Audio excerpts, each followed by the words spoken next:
Hey, welcome back to Real Time Workflows. I'm MXBell, and I've just spent about half an hour making a shot for the film that I'm working on. I'm in pre-production on. I'm directing it, and I'm making all the previs myself in Unreal Engine, and I'm pretty much going to be broadcasting a lot of the work like this on this channel. If you want to watch me do it, then great. I'll just warn you, this is going to be largely unedited. It's not out of laziness, it's just I'd rather be putting more of these out and spending more of my time making stuff like this than editing me stuttering, mumbling through videos. So I apologise for the stuttering and mumbling. It's just part of the package. But this is what I do, and if you want to watch, welcome aboard. Hey, welcome to Real Time Workflows. I'm MXBell. I worked on Deadpool and Wolverine, Jurassic World Fallen Kingdom, 1917, Hobbs and Shaw, Wheel of Time, Little Mermaid, No Time to Die, tons more. What you're going to get in the channel are my pro tips and how I use Unreal Engine to make films. So let's get started. Let's make some stuff. See you down the road. Hey, welcome back to Real Time Workflows. I'm just making a shot for my film, and I thought maybe you'd want to watch. So the action I've got set up here, you might have seen it before, is I was first putting the action together when I did another video about possessable and spawnable things. Basically, this is the hero of the movie. Let me just turn the lights on a little bit. Let's make that 4 o'clock so we can see what we're doing just for now. So basically, the guys is come out of this hole. As I think, I mean, I still got to work on the blocking yet. I'm going back there in a couple of weeks to check that this is how I'm going to block it. But for now, he has to come up. I think it's easier for him to come up out of there than to climb out of the trench, which is quite steep here. But I may change it yet. But just for argument's sake, so he comes out of this hole and he runs along, and there's an explosion going to happen. And I know that kind of like what I want here. I want to see the explosion. So I've got a little explosion that will go off. You can kind of see it a bit better at night, but then you can see the thing comes out. I'll probably work on that a bit more. But at the very least, I want to be able to frame that explosion, and I want to see him dive. But now this is my movie world right here, as we can see. Now, if I put the real world on, we can see we've got quite a lot of trees that are going to be. In fact, there's more than that. This is quite a shallow, skimpy version of trees. They're just there as so that I know to remind me that there's trees there when I'm designing shots, right? So what I want to do is I want to try and avoid the trees, which means at the start of the shot he needs to be framed kind of like this, free of trees, and at the end of the shot similar. So the task here is to design a shot where we don't get any of the trees in, but it's still quite a dynamic, cool, fun shot of this guy running across no man's land and then diving down into the mud. Let's do that. So my final frame is probably going to be something that looks like this, I would suggest. Well, I don't know. Certainly when he jumps, right? Let's make sure we've got that one correct. Now, this is quite what lens are we on? 24. So I probably want to be over here, right? You see? Because otherwise we're probably going to hit that tree there. No, I could be further more around, actually. Maybe it could be here. No, maybe here. I mean, if we have to do a little bit of roto, it's probably not the end of the world, but still. But ideally, really, I think my shot is... I mean, that's a cooler shot, isn't it? That's a cool shot. Do you know what I'm going to do? I'm going to design the shot that I want, and then I'll figure out how to do it without getting the trees in there. Let's figure that out. So then at the start of the frame, so I've put a keyframe there. That's my frame that I definitely want. I've bookmarked, and that's usually what I do when I'm creating a shot. First, I'll find the frame that I want to get to and put a keyframe on it, and then figure the rest out. So let's just start the shot, figure out where I'm going to be here. So I'm just going to come clean across using my strafe buttons, which is A. I'm using the Unreal kind of first-person shooter keyframes. So W to go forward, A and D to kind of go left and right, S comes back, Q and E go up and down. And I will also use Maya controls, but I've got used to now in Unreal using the game style controls. And the way to do it is you right mouse button and then hit the keys to kind of do a little bit of we call it a strafe when we're playing a first-person shooter. Any fellow gamers will know. Alright, so that's probably good, and I'm going to hit keyframe to get, I'll make sure I've keyed all the frames. And the first thing I'm going to do, anyone who's seen my video about my 2-keyframe camera move, that basically is the start of all my camera moves, I've set the 2 keyframes. Now if we go view normalize, we're going to see that they ease in. I went to view normalized there, by the way. So view normalized, and what that does, if I turn that absolute view, because they're so different and they're kind of down here, we can't really see what they're doing because there's quite a lot of, we can kind of zoom in and out. So this is a shortcut from Maya that I know. So it's Alt and Shift, and then right mouse button, and up and down and left and right scales in and out. So we can kind of see what they're doing there. That's in absolute mode, so these are absolute numbers, and so we can see that they're alongside each other. But it's easier to kind of see, especially at this stage, if you go to normalized, and all that does is it just puts them in this kind of, it just sticks them all on top of each other. So the numbers aren't true, because you can see if we grab the local X, for example, the value there is -1604, but it comes here as 1, right? So they're just presented between 1 and -1, and there's curves. But that's fine, because for now, I just want to be able to see what the curves are doing. So I'm going to grab them all, and I set this to linear, which means that, because if it was set to smart auto, remember, that means the camera's going to start moving at the start of the shot. Now, for me, he's in motion already, right? Because I mean, it might be that he scrambles out and then he can motivate the camera, but I don't have that animation. I'm not too worried about that yet. At the very least, the animation I've got is he's running. So therefore, I'm gonna set this to linear. So the camera, when we're cutting in, effectively we're cutting in at the same frame 1000. We're saying this isn't actually the start of the shot. This is just where we're cutting in, which is another reason why I start at 1000. There's a video about that as well. So you start at 1000 so that you can, in theory, if I wanted to roll back and get another 30 frames, I'm not going to negative frame numbers, okay? So we're going to come on, that's pretty cool. I am hitting the trees here, but that's, you know, all right for now, that's fine. This shot is going to be at night, but I'm not too worried about it because I just want to be able to see what I'm doing. So here he goes, he's going to jump down. Now, so the option here is at the end. Normally what I would do is I would set this to be linear. Sorry, linear and linear. Now there's a bug in this version of Unreal. You can see here the lines that go straight up and not across. That's what it's really doing. So we see now that the camera actually moves along. And if I come up here to kind of an objective view and a good sequence and select the camera, you see it draws this path out for us. We can see it's just a long infinite line. It's not actually infinite on the screen because it's only displaying what's between the green bar and what's actually on the. It's displaying what's displayed on sequencer. So we can see that it's a straight line. Now I do think the camera needs to stop here. So again, the stopping and starting of the camera has to be part of the story. So if the camera stops, the camera's gonna have to stop, right? So the main sense for it to keep going here, and so therefore it needs to stop fairly close to where we're going to be, because we want to sort of be with him, right? I might argue, I might just try and just come around here a bit more, because then we're avoiding these trees, but we're in these trees as well. Maybe the trees are unavoidable for this shot. Maybe that's what I'm learning here. The only way to make it so that the trees are completely unavoidable is to be further back, which is just a different shot, isn't it?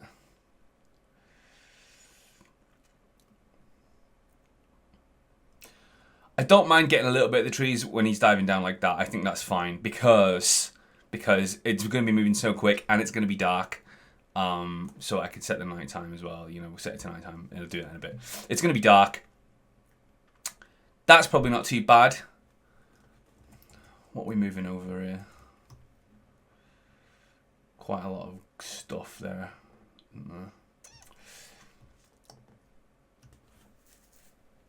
But I feel like I want to be closer. Difficult shot. I should have thought about this before I started doing a video. Yeah, I want to be here. That's my shot. That's my shot. I'm just going to have to do a bit of roto there. It's fine. It's fine. It's not roto. I'm not having to roto the whole thing. So, when we land here, and now I think what I want, what I usually do here is I'll set a keyframe now. Now, if we go back to sequence of curves, we can see that that keyframe is now, it no longer has the infinite properties, and it's just linear, and it's stopped dead. So I'm going to change this to smart auto. Now, if we go to look at this, we can see what that's done. For it to maintain a smooth motion, it will continue going, but because we've added this handle to it, you'll see the curve. It's very subtle, but you'll feel it in the camera. The curve actually, that's its smooth trajectory, and then it speeds up before slowing down, because it's slowing down, it has to get to that point by that frame. There has to be an inevitable speed up. So what we want to do, usually, I will take this frame, I'll bring it back out so that this line stays flat. It just takes longer to get there. Okay, so that now we've got. Okay, it stops very suddenly, but it's a smooth stop at least. And then I'll set this now to be smart auto as well. Okay, and we should be able to get a relatively smooth stop. Okay.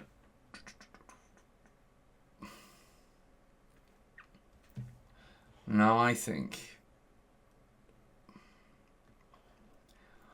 I almost want to. So that's fine. That's perfectly fine shot. You know, it's not overly exciting, but it's not bad either.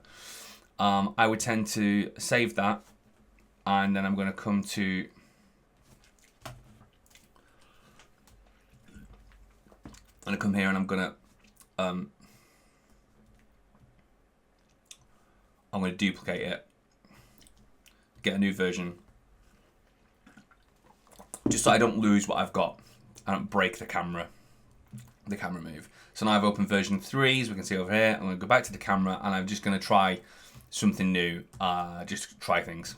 So the first thing I want to try is being closer here.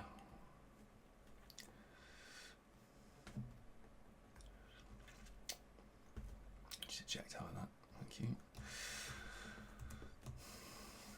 So, because what I'm thinking is, well, what I could try is being further away here. No, closer here. I'm looking at the shape of the camera, because the shape of the camera move, because you can see how it arcs round. So we can kind of make something out of that. I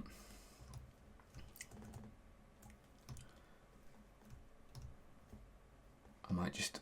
So to tilt up, I would right click into the frame and just move your mouse to aim the camera. And now the camera's leading a little bit.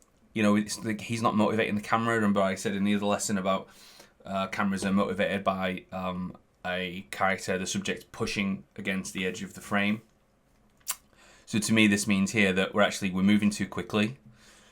So I'm going to bring this over here, and we can see there now what it's doing. I still think it's a little bit slow, a little bit fast, sorry. There we go, that's a bit better. Now, because of that, I've ended up getting a lot more trees in. I don't know that I can worry too much about that though.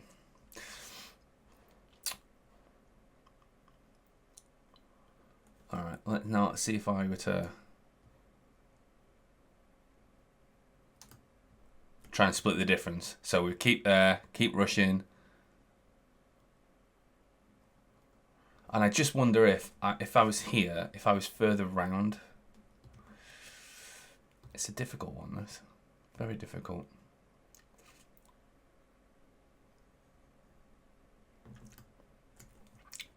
Yeah, I was sort of thinking if can I be like this, but I don't think I can actually. What's it doing to my curve? Oh, the curve's not too bad.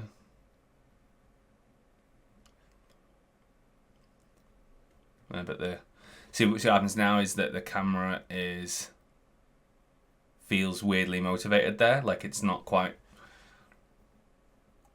Yeah, it feels like it should have stopped. It feels like it's not being motivated by anything. It's just kind of coming around and then stopping arbitrarily. I don't think I like it. So what do we have before? We had, this is version 2. Dun, dun, dun, dun. Okay.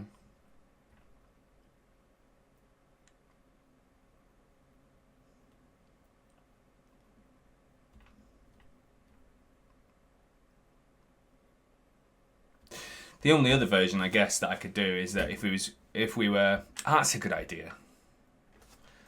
Right. All right, I'm going to change version 3. I'm happy with that. Let's change version 3 fundamentally.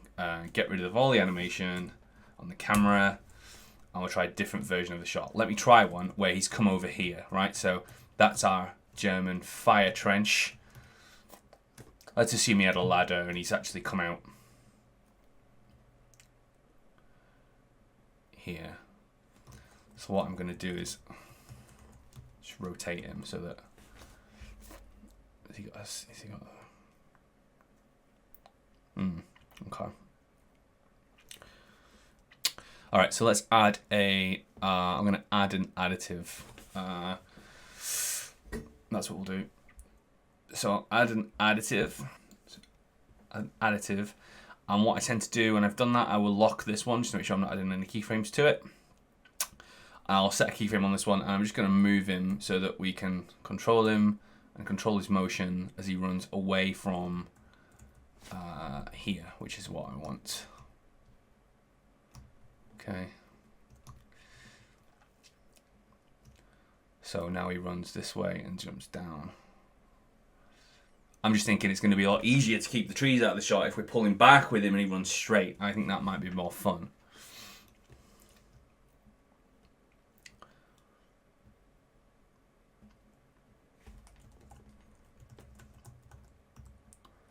Okay, so I'm just going to check his footsteps here.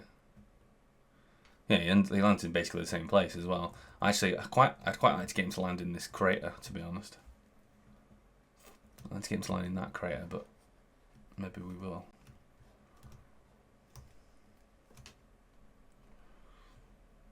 Yeah, let's put him in a crater. I'll get rid of that keyframe. So now he runs over here. That's fine. That's fine. I'm just gonna add to this by just moving him slightly, just so he doesn't go too. So he sort of stays on the ground.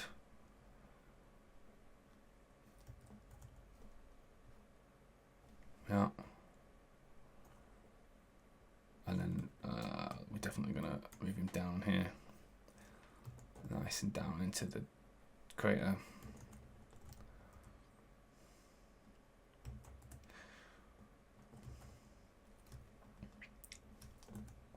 I think I'd actually rather he went in this crater, but I don't know that I can do much about that.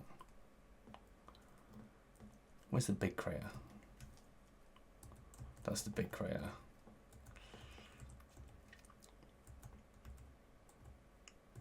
Because I'm a bit worried that this one's got some, it's between two scans, so it's a bit a bit funky, whereas this one feels a bit more natural. Yeah, okay, so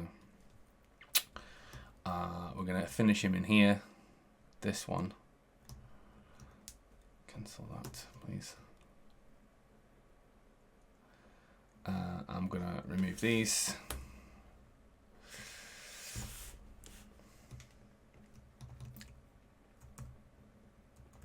Okay.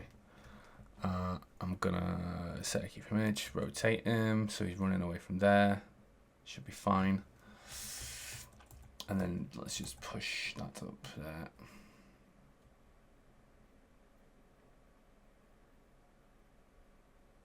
Yeah, okay, cool. Right, so that's him. That's changed his position now. So now let's see if we can what shot we can get out of that. Here's my camera on here. Right, so we're gonna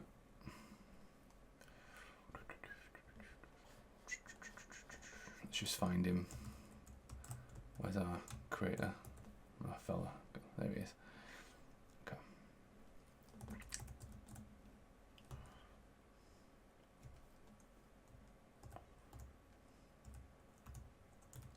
Alright, so if we were there,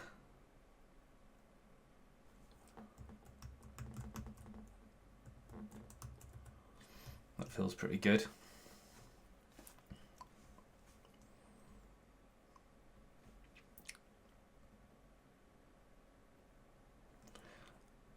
And our action will be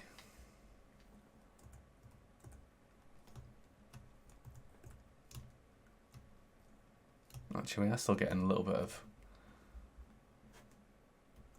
of left to right. It still feels left to right, which is what I wanted. So that's pretty cool. So we come to normalized, grab these, set them to linear. Same thing every single time, every single shot. I pretty much do that. There's probably one or two exceptions, but there won't be fucking many.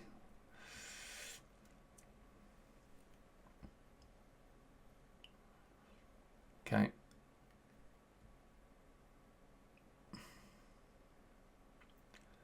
Now, what are we interrupting here? Probably some detry, so I'm going to have to come up a little bit, I think.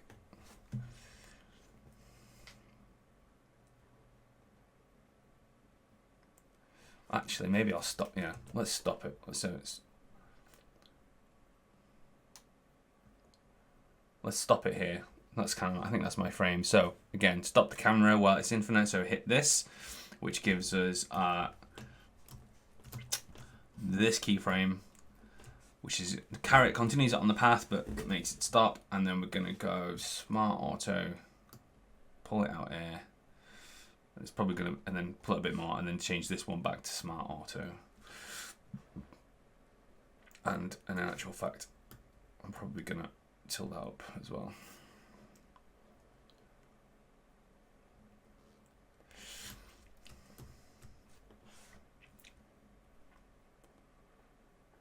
Okay, well, don't like the ending. The ending needs some animation work. Yeah, it's like the camera knows he's going to stop, which I don't like. So, continue. We need to go linear. Okay, and then he continues to go, and then I think we just need to come up with the camera above this lot.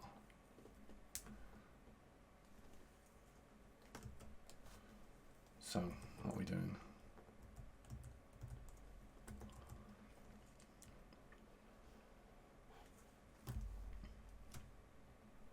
Whoa. It's gone well wonky there. Oh no, it's not too bad.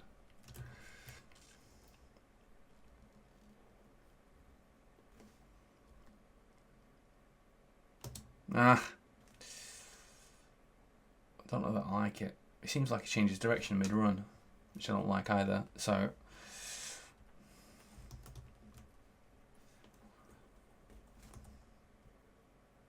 that's better.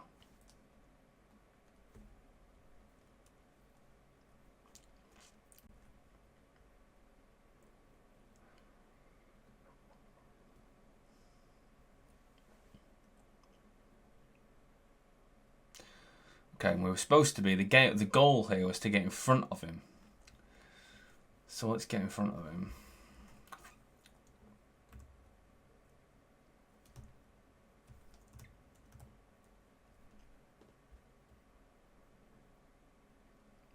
Yeah, there's something happening there, I think.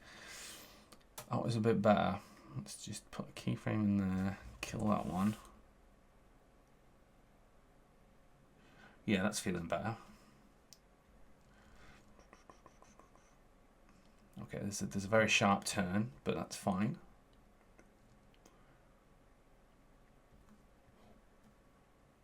Don't know where my explosion's gone. Oh, there it is. Yeah, okay, so if we fix that turn, can everyone see that turn? Hopefully you can see the turn. It goes there's a very sharp kind of, and we'll see it in the thing anyway. Look, it's a bit here. There it is. See this? The angle changes, and it doesn't change on a curve because we've got these things in. So we just need to change these to be smart auto and smart auto. And then that's probably going to be shit as well. Yep, because we've got a big change in speed, which we don't want. I'm going to set these to be pre-linear. So if they are, okay, fine.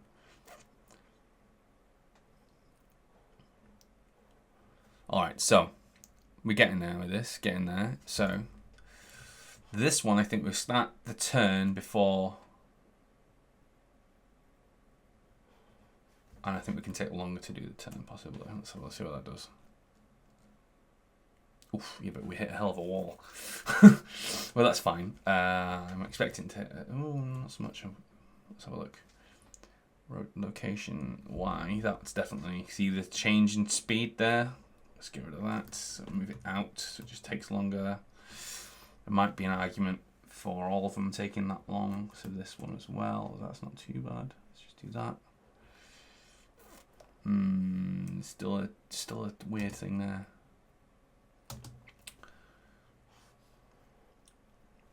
And I actually think then what I'm going to do is, the sort of secret is to just do a little bit more of a move, so that we could kind of carry on the move. So just very, very, very slightly, and this is all way too much, but we just very, very add another keyframe that just keeps going, just keeps edging out, so that we're taking longer to come to a full stop. Yeah, a bit like that. There you go. Okay, so okay. All right. Okay. Nice. All right. Let's go to we're getting close to a shot now. We're getting close to a shot. Set at nighttime. 2000 hours. Yep.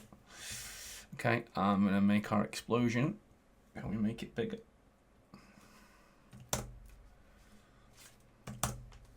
Maybe. I've keyed the night. That's no good. There we go.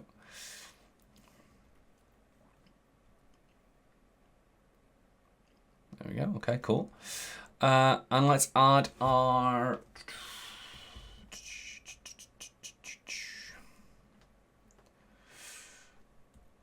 We'll need a camera shake. So we're going to go new, blueprint, all classes, shake, default camera shake base. Go. Cam shake HH for handheld.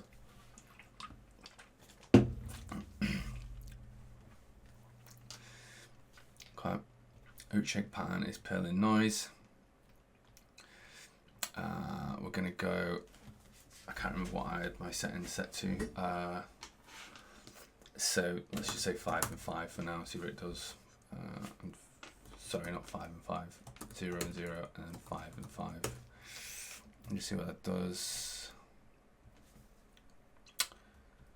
Browser 2, browser 1.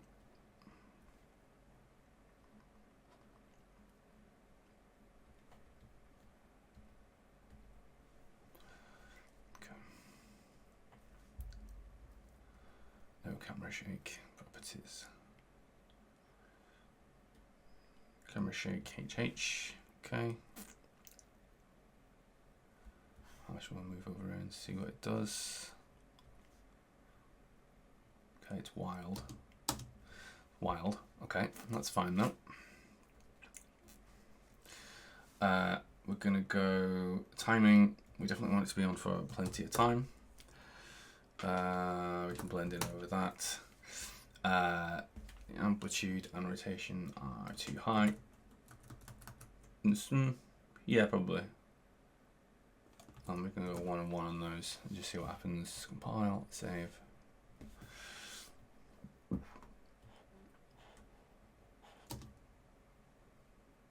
Yeah, okay, that's pretty good. Okay. We'll just go back. It wants to be longer than that. Let's call it 100. Okay.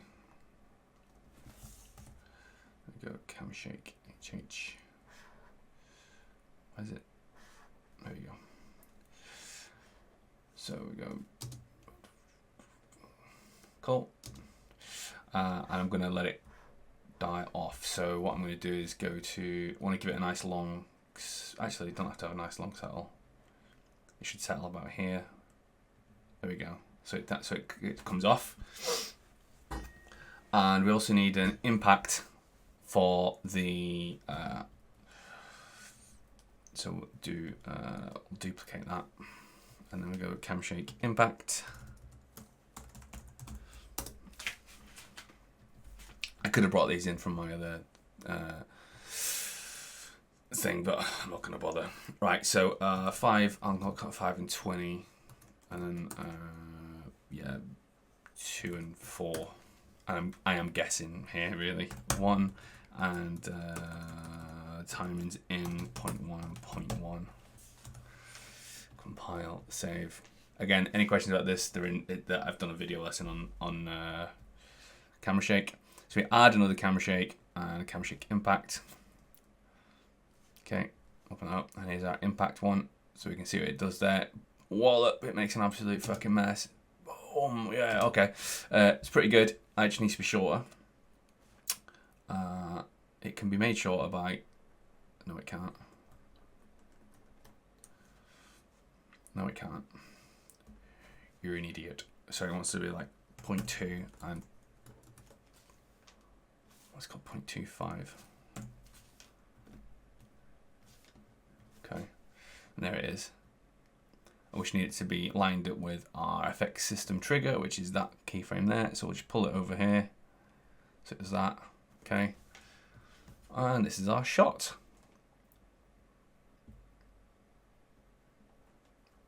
I'll have that. That's how you make a shot. Oh, let's save it. That's how you make a shot. That's how I make a shot. That's my process. That's just a video of me working for however long that's taken, and talking you through the process. 35 minutes. Okay. I could probably make shots faster than that, but you know what are you gonna do? Cool. And let's actually, before we go, let's look at it without our story world on. So with our story world on. So we take off real world and turn on story world. And so this is what it would look like in the movie.